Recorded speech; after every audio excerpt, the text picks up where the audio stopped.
morning, everybody. What a great turnout. It's nice to see everybody here this morning. My name is Doug Hensley, and I promise not to take too much of your time this morning before turning the proceedings over to the person you're really here to hear from. Before we get started, though, I would like to take a moment and ask you to stand and observe a moment of silence in honor of Bobby Patterson, the wife of longtime former City Councilman T.J. Patterson, who we lost last week.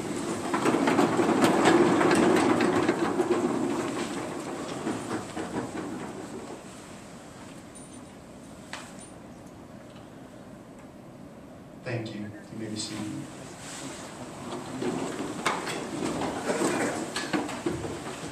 Randy has not heard these remarks, so I don't know if he'll come on later and say, I'm Randy Sanders and I approve this message. No one may.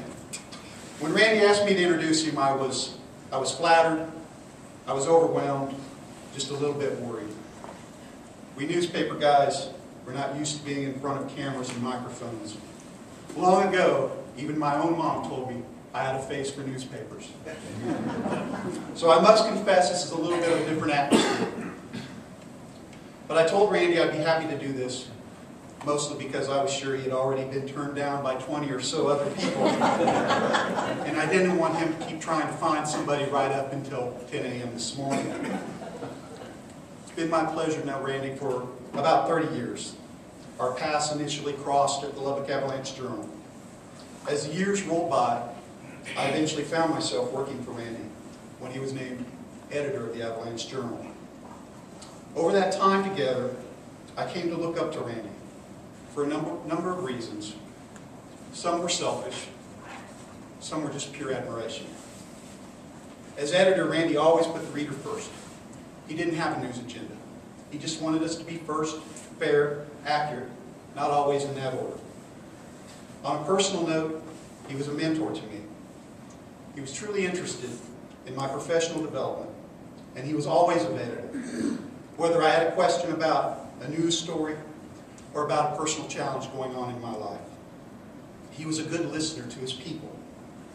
More times than I can remember, he told his newsroom editors, find a way to say yes to people instead of a reason to say no. I still try to use that bit of advice today. I tell you these things because the qualities that make Randy an effective editor and an effective mentor are the things that will benefit him in public service. Randy believed the newspaper had a moral obligation to keep citizens informed. He believes in building consensus. He believes in finding common ground and working together rather than dwelling on differences and drifting apart.